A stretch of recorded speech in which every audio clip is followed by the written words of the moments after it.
So good evening, everybody, and welcome to the Ladies Gaelic Football Association's webinar on injury prevention in the LGFA. We're delighted to have John Corrigan on board this evening.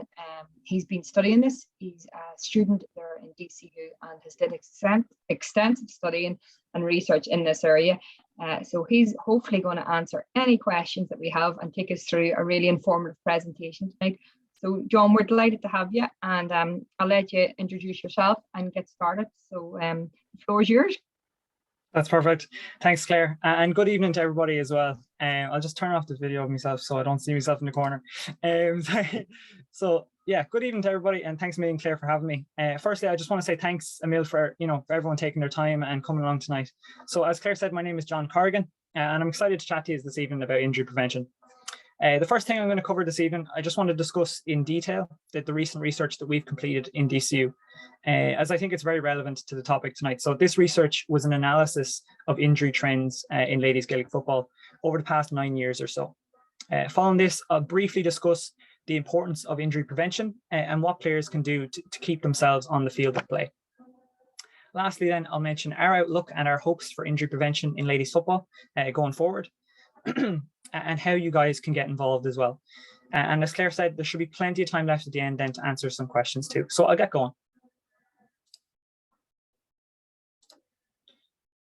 So firstly, just a little bit more about myself. I'm a certified athletic therapist, and I've worked with several ladies Gaelic football and men's teams over the last few years. Presently, I work as a research assistant with the Ladies Gaelic Football Association and the School of Health and Human Performance in Dublin City University. Within the School of Health and Human Performance, I'm part of a research team that is led by Dr. Siobhan O'Connor with Dr. Enda White and Dr. Sinead O'Keefe as well. So first, we need to look at what research is already out there in ladies Gaelic football. And despite being one of the fastest growing sports in Europe, there is very little injury research within ladies Gaelic football. Certainly when you compare it to other sports and to the male game, it's clear that long-term research in particular has really been lacking up to now. Only 3 previous studies have examined injury in ladies Gaelic football. The first study in 2011 reviewed 240 insurance claims from just 1 season. The second study surveyed just 70 players in the United States on their injury history. And the third and most recent study, followed 75 collegiate ladies Gaelic footballers over just 2 seasons. These studies, while hugely important in terms of providing us with an insight into injury in ladies Gaelic football, they only investigated relatively small numbers of players over just short periods of 1 to 2 seasons. And what that means is that they were unable to determine any long-term injury trends. Furthermore, none of these studies considered, the financial implications of injury in ladies Gaelic football as well. So the research is really limited, just 3 studies in females. So we definitely need to have a better understanding, of injury in ladies football. And it's certainly something that we're, looking to change going forward, improving the amount of research in ladies Gaelic football. On the other hand, then if we look at males, we'll find that there's far more research and a good bit better in males actually. Injuries in men's Gaelic games has been investigated over the longer term, so over several seasons. And the financial burden of injury has been looked at as well. An analysis of injury claims made to the GA's injury scheme over 8 years found an average of 2.92 claims per club per year, with an average claim cost of €1,158. This kind of long-term analysis of a large claim database can be really useful, as it shows us both what injuries are common and what injuries are costing players the most. And this information is then super important in guiding both future injury prevention practices and future research. So with all this in mind, we decided to undertake a long-term analysis of the LGFA's injury fund across 9 years. So to determine the long-term injury trends, we reviewed all of the approved injuries from the LGFA's annual injury fund reports between 2012 and 2020. Each report contains the anonymized approved injury claims from the previous 12 months. The data recorded from each claim includes the location of the injury, the playing status of the injured party, the cost of each injury, and the specific expenses incurred in treating that injury. With this data then, we were able to determine the frequency of injury claims, so how many injuries there is, the costs to the injury fund, and the injury rates per club, per 1,000 players, per 1,000 juveniles, and per 1,000 adults in ladies football. We also ran different models, and this was done to see if we could establish, if there were any injury trends either overall or for specific injuries over the years that we looked at. So what did we find? Well, between the 2012 and 2020 reports, we found 9,348 injury claims approved by the LGFA. And this brought the total cost of the injury fund to €6.2 million. In terms of claim rates, we found that there were 12.98 claims per 1,000 players in ladies Gaelic football, which worked out to be approximately 1.15 claims per club. For injury trends, we observed no significant upward or downward trends in the overall lower limb, knee, and ACL claim frequencies between 2012 and 2020. What this indicates is that the amount of injuries in the major categories that affect ladies Gaelic footballers are remaining the same, even as work is being done to try and reduce them. And just to mention as well, while the total claim rates found in this study are lower than have been found in the male game previously, it does appear that claims for more severe injuries, such as your ACL injury, make up a much greater proportion of injury in the ladies game. And similar conclusions have also been drawn from gender comparisons in soccer and gender comparisons in athletics. I'm going to talk more about the importance of preventing ACL injury in a couple of minutes. So similar to previous research in both men's and ladies Gaelic football, we found that the majority of injury claims, 63.8%, involved the lower limb. And this was followed by 15.8% in the upper limb, 13.3% in the trunk, and 7% for the head, neck, and face region. The most common injuries were also similar to previous findings. However, knee injuries were actually slightly more common than had been previously shown, at 26.9% of all injuries in this study. And this was followed by ankle and hamstring injuries, which were 13.1% and 9.3% of all injuries, respectively. We found that anterior cruciate ligament injury, ACL injuries, accounted for 7.8% of all injuries in this study. For reference, this figure is more than 4 times greater than the proportion found in elite men's Gaelic football. ACL injuries can have an enormous impact on a player's quality of life, as well as their future ability to perform. Research has shown that 2/3 of players who undergo ACL surgery will drop out from sport within 7 years. Many players, even after dropping out, will suffer from chronic knee pain and go on to develop osteoarthritis. It is clear that ACL injury can effectively become a barrier to physical activity and make it significantly tougher for people to meet physical activity guidelines. While for many, meeting these guidelines may not appear to be hugely important, the reality of the situation is that meeting physical activity guidelines reduces all-cause mortality risk by as much as 30%.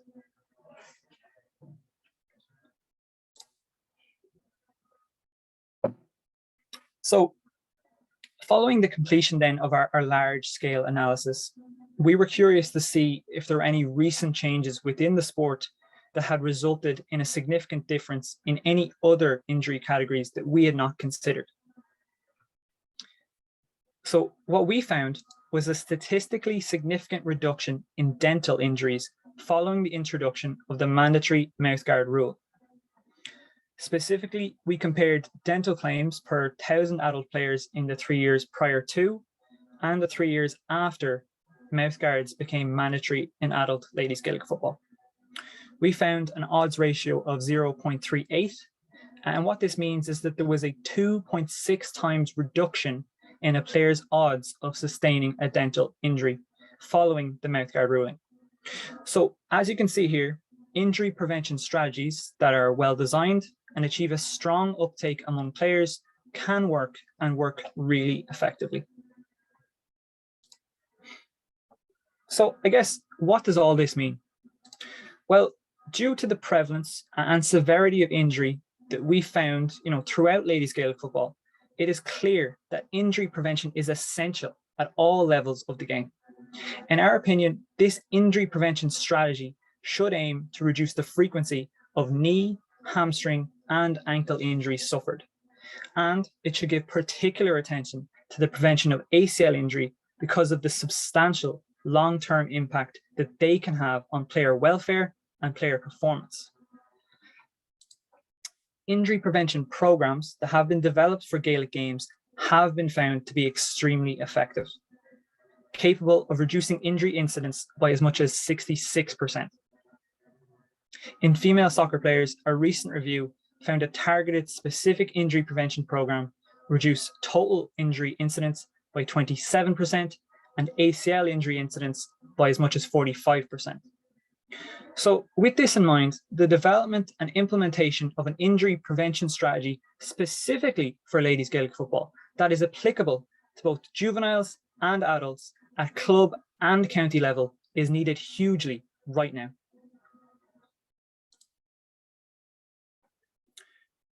Okay, so what goes into this injury prevention strategy that is needed so desperately? Well, there are three main types of prevention intervention that target three very different areas. So primary prevention is probably what a lot of people think of when they hear about injury prevention in sport. This is essentially preventing an injury from occurring by either stopping or modifying the different processes that are currently causing injuries. An example of primary prevention could be directly introducing new rules into a sport, for example, that would reduce the risk of injury by changing the way the game is played. And that could be due to a new rule that lowers the intensity or reduces the amount of contact that happens in the sport, etc. There's loads of different new rules that could come in. Secondary prevention then is really focused on the early detection of conditions or symptoms. So here we're trying to discover and intervene, where an injury has already occurred or is currently developing. And our aim here is to try and halt or reduce the impact of that injury on that athlete. So really, as it says here, we're trying to prevent a small problem from becoming, more significant. So when it comes to secondary prevention, one example would be the use of regular screenings or regular assessments that would evaluate players and attempt to detect issues in those players in their earliest stages, so issues at their earliest stages. Tertiary prevention then aims to soften the impact of an ongoing illness or injury, reduce or eliminate its long-term effects, and take measures to prevent the reoccurrence of that injury in the future. And a key part of this is ensuring that we properly rehabilitate following an injury, as a past injury is the greatest predictor of a future injury. An example of tertiary prevention would be, say, a player had poor strength in their left hamstring that led to a hamstring injury. With tertiary prevention, we're really trying to focus on, preventing that injury from happening again. So we really want to make sure that we work on improving that strength and maintaining the strength in that hamstring, long term as much as possible, so that she doesn't suffer that same injury again in the future.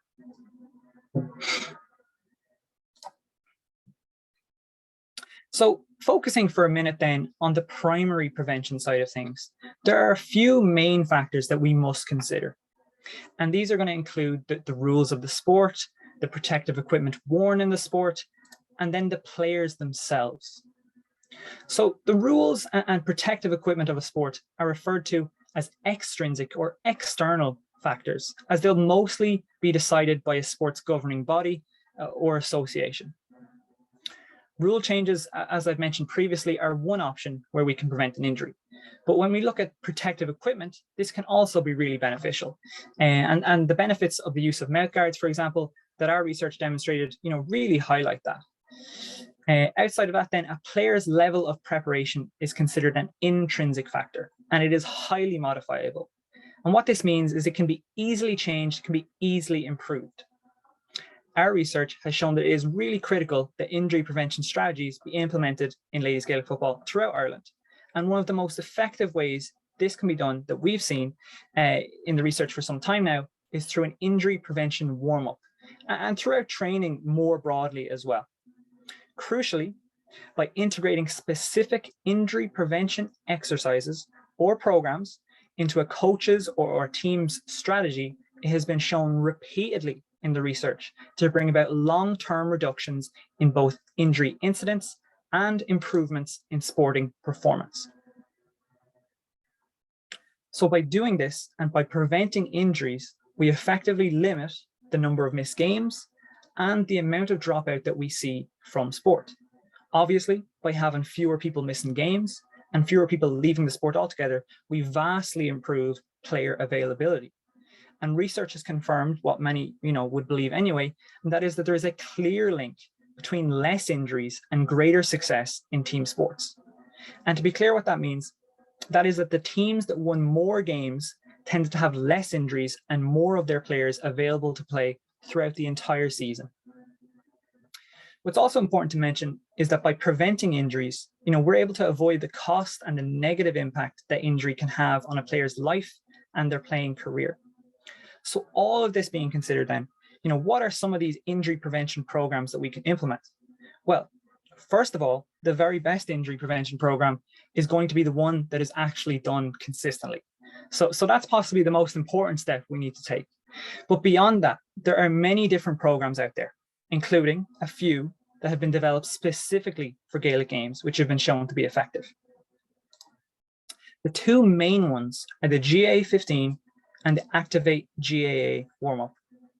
And you'll be glad to hear that currently the LGFA is in the process of developing their own specialized, comprehensive injury prevention strategy that will be specific to ladies Gaelic football and will consider what is needed most in the sport from an injury prevention perspective and what players themselves need and want from a program as well. In the meantime, however, it's important that we take a look at and understand what other options are out there. So we have the GAA-15, which was developed by the GAA's Medical, Scientific and Welfare Committee in conjunction with a group of experts. And we have the Activate warm-up, which was developed for Gaelic games by Ulster GAA and Sinai. I've included the links to these programs, as well as a link to the injury prevention section on the LGFA's website.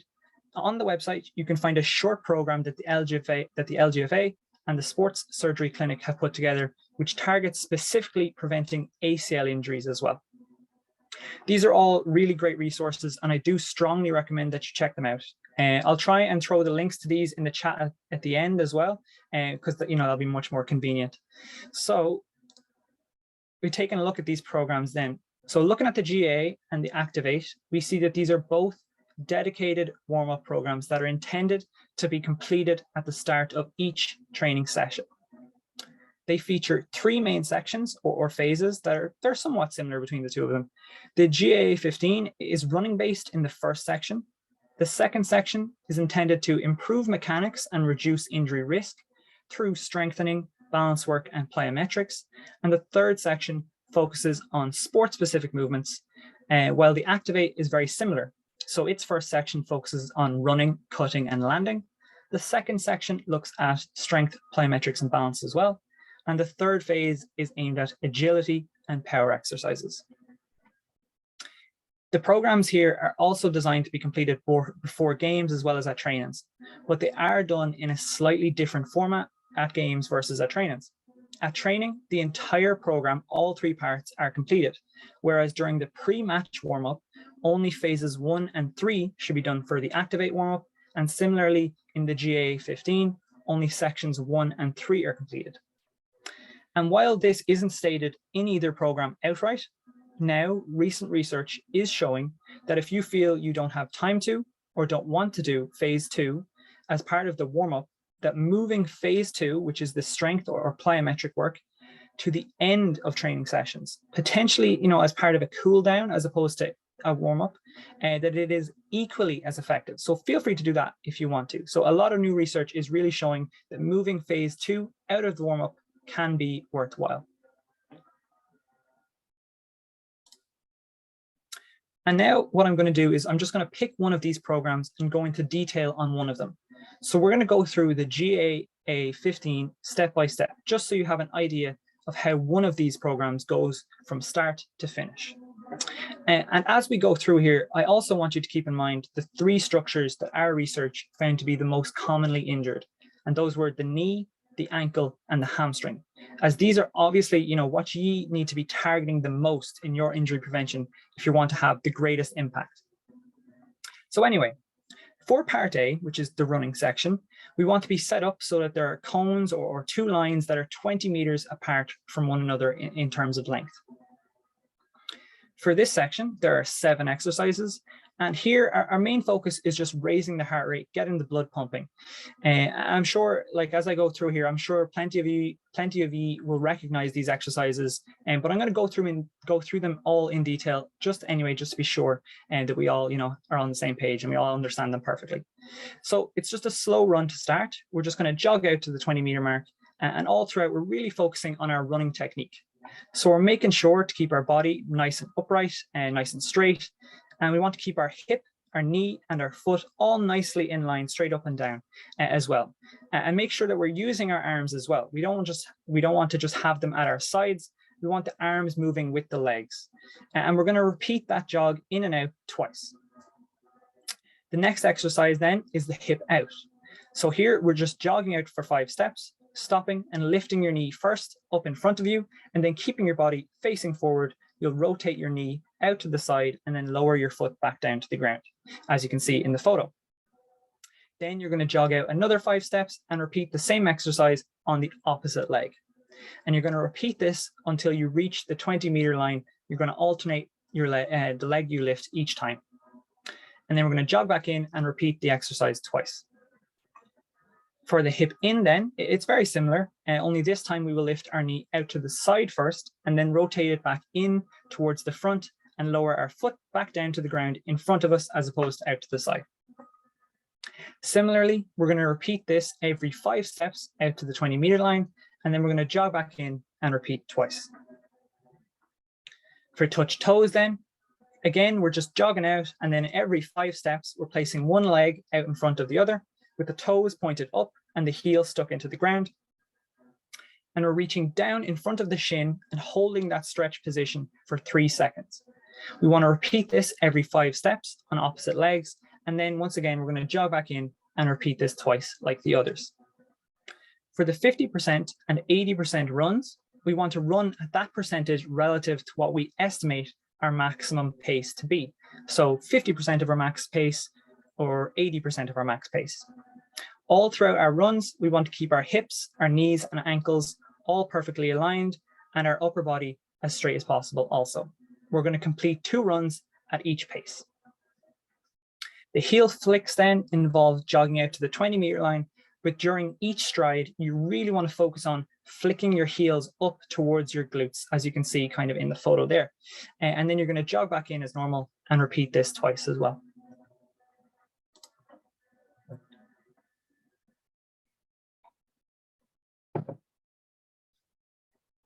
Section 2 then starts with part B, which focuses on different strengthening exercises. And when we think about these from a ladies Gaelic football perspective, these are so important from a knee and ACL injury point of view, especially. Working all the muscles around your knees and at your hips as well is so crucial. Here, we're really focused on strengthening your quads, hamstrings, and glutes in particular.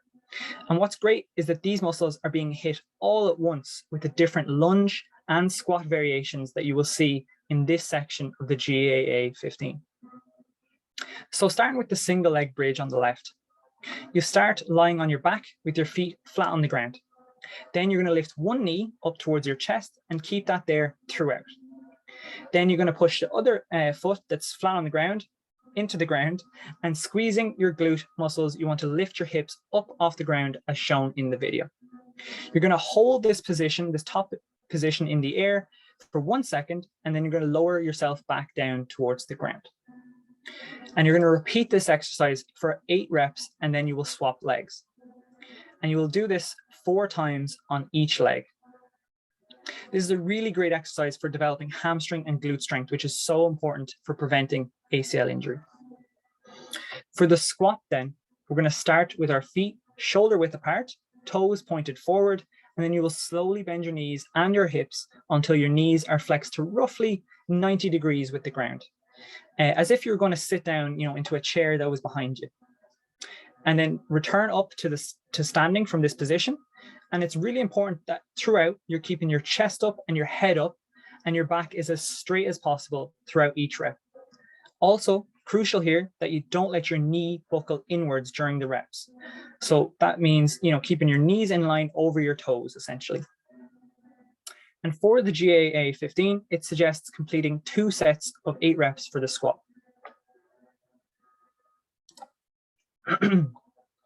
For the forward lunge then, we're starting with our feet hip width apart, and we want to lunge forward, slowly bending our hips and knees until our knee is flexed to 90 degrees with the ground. And then we want to squeeze the glutes of the back leg and bring it back in line with the front leg briefly before lunging forward again. The GAA 15 recommends raising your hands above the head and keeping your abdomen tight throughout. For the forward lunge, you're going to go out and back for 4 reps each way, and you're going to do this 6 times. The reverse lunge is done for the same number of reps and sets, but this time we're stepping backwards into this lunge position for each rep. Each time you should push up with the front foot and return to standing before lunging backwards again. This is really important from a balance point of view, I suppose. And we want to do these very carefully and alternate legs throughout, as you can see in the video. So definitely take a half second to rebalance after each lunge before taking the next step back. Last in section B is the core drills, and these are the front plank and the side plank. For the front plank, you're going to start lying on your front and supporting your upper body with your forearms. You're going to lift your body up onto your toes and forearms. Here you want to try and form a straight line from your head to your foot, essentially. And you want to try and hold this position for 30 seconds and then repeat that twice more. The side plank then is performed by instead lying on your side and with your body weight this time being supported by your forearm and the side of your foot. So you want to stack your feet on top of one another and raise yourself up into this position that is shown here. And you want to try and maintain a similar straight line as you did before, again from foot to head. The difficulty of this exercise can be reduced by performing it with either flex knees as opposed to straight legs, or it could be advanced, making it more difficult by adding in leg lifts every couple of seconds. The focus of part C of the GAA 15 is balancing. And the exercise here is the single leg deadlift, or the arabesque as it's sometimes called. This is a tough enough exercise, but it is really great for working on balance. And as balance is a key risk factor for ankle injuries, it is definitely something that you need to really be working on. So you want to start standing upright and then slowly keeping your arms, your back leg, and your back straight. You're almost trying to make it a T shape relative to the ground. Then from that position, you want to return to standing and bring your knee up towards your chest. The exercise can be done alone, or it can be done in pairs as is shown here. And the recommendation is to repeat the exercise for 6 reps on each leg. There has been a lot of research around balance work for ankles over the last few decades. And while not perfect, the average risk reduction has players at about 30 to 40% less likely to get an ankle sprain after doing balance work for a couple of weeks or months.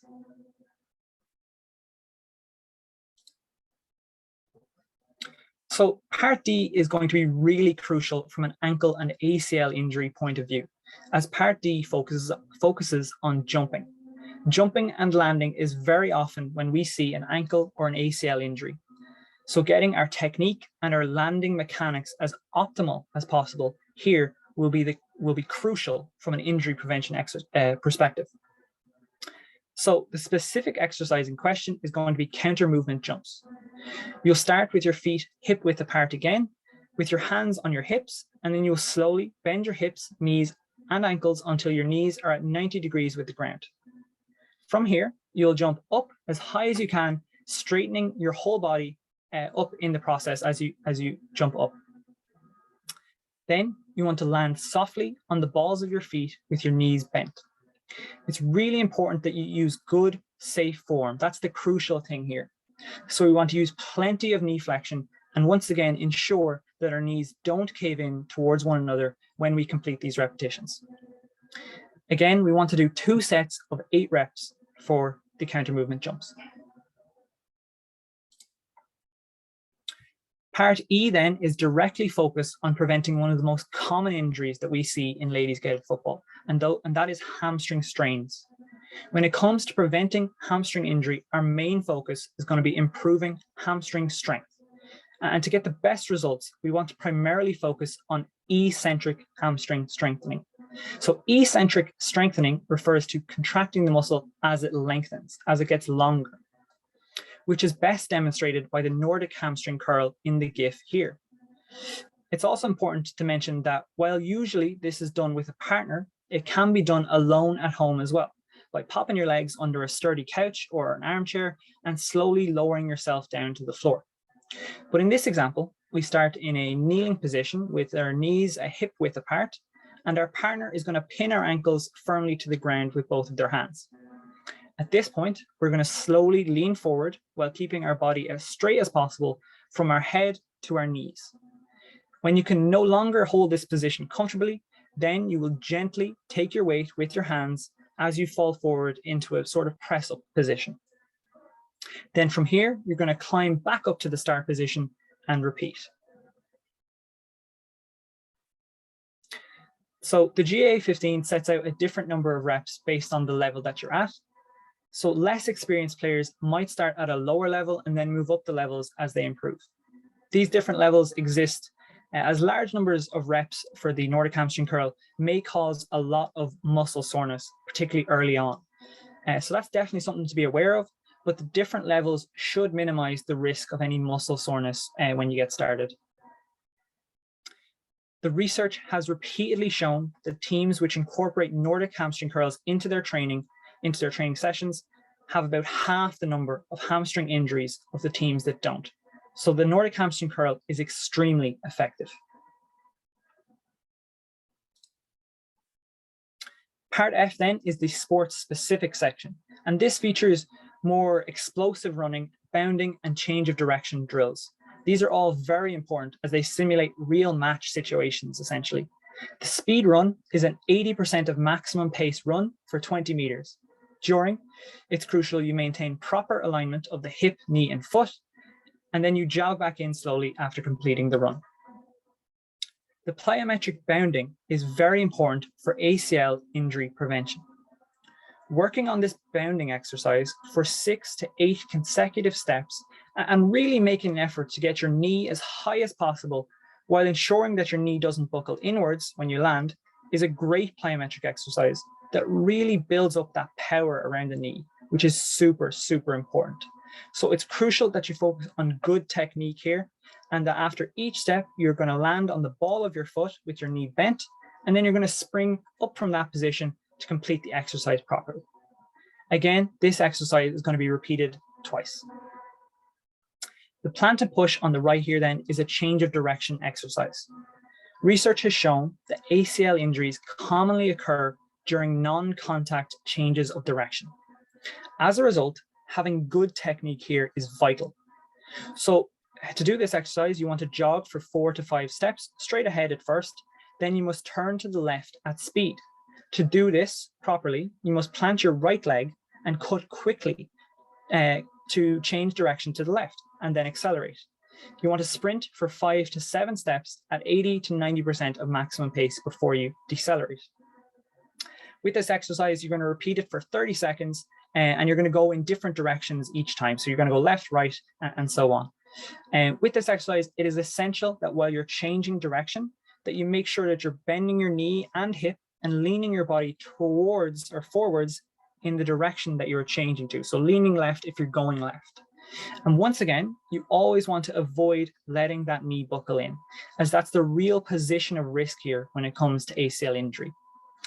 By practicing these, changes of directions in as optimal a way as possible, we're really trying to decrease the likelihood of you suffering a knee injury in this way. Okay, so that was the program. But briefly, I guess, why a program like this works for injury prevention. In the most simplest language, these programs ensure that your body is prepared to compete in sport, arguably both short-term and long-term. In the short term, they hit on several crucial but basic areas, such as raising the heart rate, getting the blood pumping, as well as activating the main muscle groups involved in the sport and getting the joints moving through their range of motion. And really, they're just overall applying a load on the body that is significant enough to prepare you to play a game or complete a training session. They prepare you in the long term because they target the specific muscles and movement patterns that are going to be used most in the sport. And by continuously working on these, improving your strength, improving your power and control and endurance, and by optimizing your technique as well, you're effectively developing a resilience towards a whole host of different injuries. The combination of the short-term benefits and the long-term changes associated with these programs makes them so effective in preventing injury.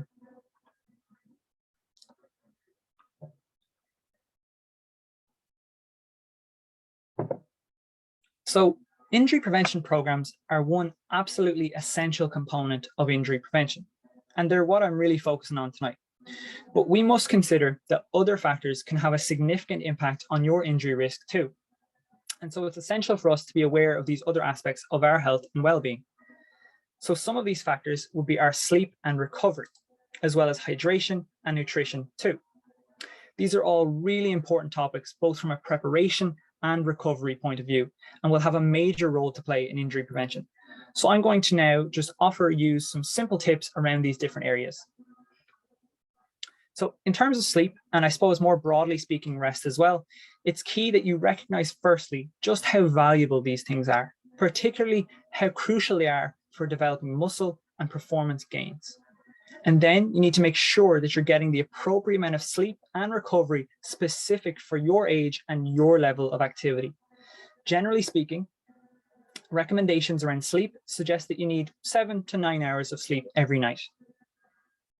And I would go a step further and say that if you are younger or you are extremely active, there's a good chance that you'll need more sleep than others. So definitely take that into consideration with regards to how many hours sleep that you need. I know we often live very busy lives and we might have a lot going on, but it is important that we make an effort to get the required amount of sleep that you personally need, whether that's 7, 8, 9, or even 10 hours each day. When it comes to rest then, it's a good idea to ensure that you're scheduling and planning the necessary rest days between trainings and other things.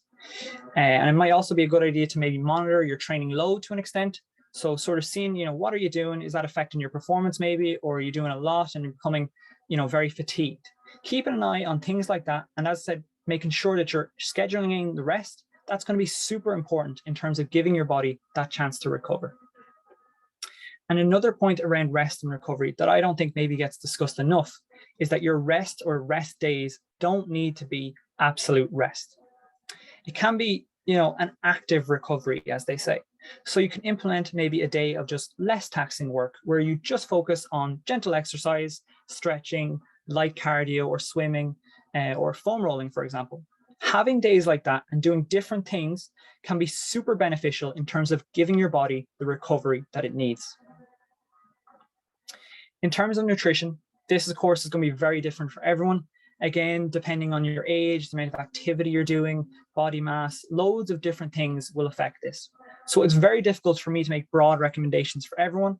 And first and foremost, I would always say when it comes to food and it comes to nutrition, it's so important that you actually enjoy the food that you're eating and that you're not trying to restrict yourself. Because realistically, that won't do you any good in the long term. And you need to allow yourself to have treats and things that you like to eat and not torture yourself with food that you don't like to eat. Obviously, somewhat limiting things like not having loads and loads of sugary drinks or loads and loads of highly processed foods or fast food, that's going to benefit you. If we focus then as well, on trying to consume plenty of different fruits and vegetables of all different colors and types, and then crucially, getting adequate amounts of protein as well will be highly beneficial for fueling your body and recovery as well. In terms of adequate protein intake, the recommendations that exist for athletes and for active individuals are usually between 1 and 2 grams of protein per kilogram of body weight. And this is best consumed spread out across the whole day evenly, as opposed to just, one big protein intake for dinner in the evening, for example. And it's also a good idea to vary the sources of protein that you consume. So trying different things like different fish, red or white meats, nuts, or different types of beans, all of those are going to be a good idea. And then from a carbohydrate point of view, complex carbs are going to be best. So that would be things like pasta or rice. And ideally, we'd be eating the whole grain options of these. But again, that doesn't have to be, that's not Bible. As well as this, then you really need to be focusing on the fruits and veg side of things, as I mentioned before. When it comes to appropriate hydration, my main recommendations are firstly to always follow your thirst, the most obvious one. But beyond that, to try and consume at least 6 glasses of water directly every day, roughly a bit more than a liter each day, as you're going to get the rest of the fluid that you need from the food that you eat. However, what you need to also be aware of is that you lose a lot of water through sweat when training or playing a game. And this water needs to be replaced as well. So that's definitely something you need to be conscious of. On days where you're training or you have a match, you'll need to consume more water than you normally would. I see a lot of the time certain special hydration drinks and supplements, even more so, have become more and more popular in recent years, especially.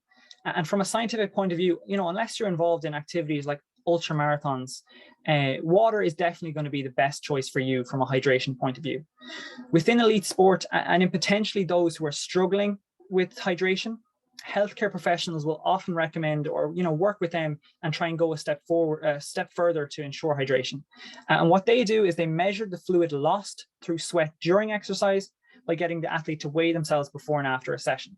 The guidance on this is to then get the athlete to drink 1.5 times the fluid they lost while exercising. Not all at once, but over a few hours post-activity. Now, I'm definitely not recommending that we all go and weigh ourselves constantly. And generally, to be honest, a focus on weight and mass isn't ideal or beneficial in most cases at all. So again, this is more the case, where there is a clear hydration issue that would be brought in. But the recommendation around the rehydrating process, however, is very beneficial. And just making sure, that in the hours post-exercise that we really work on rehydrating our bodies, I should say, is definitely an important thing to do there. I suppose on that note then as well, I should say, if you feel that you have any issues in any of these areas, then it would be really, really important, to talk to your GP or your coach or a registered dietitian with regards to whatever it is from above here. And if you want information, more information on any of these areas, I would strongly recommend that you go onto the LGFA's YouTube channel and go to the LGFA Player Education playlist. In there, you'll find a good few videos and webinars on these different areas, and they have loads and loads of specific recommendations that you can implement straight away. So that's great. Overall, just making sure, I suppose, that you have a healthy, balanced lifestyle that considers each of these factors is going to be really important for injury prevention. Returning to the prevention program side of things then, I just want to close by saying that integrating the exercises that I've mentioned before tonight from the GA15 or exercises from the Activate into your own personal training is definitely a good idea. And then if your team is currently or could implement the programs mentioned tonight, or even part of them, if they haven't already, then that's great also. But what is really needed is a new comprehensive injury prevention strategy that is specifically designed for ladies Gaelic football and the unique issues that ladies Gaelic footballers face. This strategy must contain several age and level adapted programs to meet the needs of all the different members of ladies Gaelic football. These programs must be incorporated into a wider strategy that engages with administrators and, crucially, the end users, so the coaches and the players themselves. We must consider your context-specific issues, so we have to consider your time constraints and your workloads and budgets, among other things. By doing this, we can maximize the program's chances at success and maximize the amount of injuries that we can prevent. The good news is that, as I said before, the process of developing this highly specialized injury prevention strategy has already started. If this strategy is to actually be successful, though, What we need is your help and your input. Because truthfully, there is no one that quite understands your sport and your needs as well as you, the players. Over the next few weeks, I'll be interviewing numerous players, coaches, and referees. And the purpose of these interviews is to give you the opportunity to express your views and your opinions on injury prevention in ladies Gaelic football. At first, these interviews will only be involving adult players, but don't worry, in the future, we will be getting input from younger players too. In the interviews, you'll be asked to identify some potential barriers that we might face implementing a new program, as well as give your preferences on the program itself, including the methods you'd like to see, the content itself, and more. So if you'd like to get involved, there will be a link to a Google form, hopefully in the chat at the end. And if you just throw your name in and your email into the Google form, we'll send you on all the details as to how you can participate and have your voice heard. So alternatively, you can contact myself or Dr. Siobhan O'Connor directly. So here's our contact info. And I think that's enough for this evening. I hope you enjoyed this webinar and learned something as well, to be honest. Thank you so much for listening. And I'll do my best to answer your questions now. But if you have any other questions or queries that you think we can help you with, feel free to get in touch by email as well. So thanks a million, and I'll hand you back over to Claire now. Thank you very much, John. That was brilliant and really, really informative. Listening away and taking notes. I train away at team myself, and we are doing a lot of that stuff and integrating it into our warm-up. I suppose for me, I probably didn't realize that you can leave sections out for matches and stuff. So it was good even to know that, as you said, that stuff isn't labeled clear. So it was really interesting. I'm just going to check to see if anybody has any questions for you in the chat or the Q&A, and if anybody has anything they want to ask around any of the injury prevention stuff, feel free to throw it into the chat now, and we'll see if John has an answer for it. Thank you. Found it really informative. Glad. At the moment, they're all being nice and quiet. I don't know if you want to try and I did a lot of talking, to be fair. Information in the chat. What'd you say? Sorry. I know you were going to throw some of the information into the chat. I don't know if you want to throw the link in. Oh yeah, yes, I do. Survey now. Yeah. That might be the best way in case people want to get in contact with you. While we wait and see if anybody. We've got one now. Is there anything different for teenagers and under 18s, or is it the same thing, John? So if this was regarding injury prevention. Mm-hmm. Definitely, there is certain concerns, I suppose, that one would take maybe with juveniles as opposed to with adults. But for the most part, those programs that I discussed this evening, they're designed to be worked with like the whole range of athletes from under 12s to adult athletes. So definitely the programs I went through this evening, they're going to apply to the whole range of ladies Gaelic football. In terms of some of the other stuff I talked about, I guess, with relation to hydration and nutrition and sleep, there are going to be very specific differences that are going to be more appropriate for juniors or juveniles as opposed to for adults. And I can't really give specific recommendations for the whole range there. But there will be, of course, differences on that side of things. When it comes to injury prevention, most of it definitely they were designed to be done all the ages, so the programs are the same. Yeah. And the same across the code. Somebody just said to take a camogie team as well, and could they apply it for them as well? Yes, so that's a good question. 100%. Yeah, so they're both just designed for Gaelic games as a whole. So they definitely will apply to camogie, ladies Gaelic football, and the male game as well. It's great to know, isn't it? Okay, well, I think that's all. Nobody's. Oh, here we go. We're flying out. In terms of pre-season, injury Pacific, they're talking about training. How many weeks before back on the pitch would you recommend starting? Yeah, that's a good question. With regards to how many weeks before back on the pitch would you recommend starting? So I would say in most cases, it's usually probably at least a month.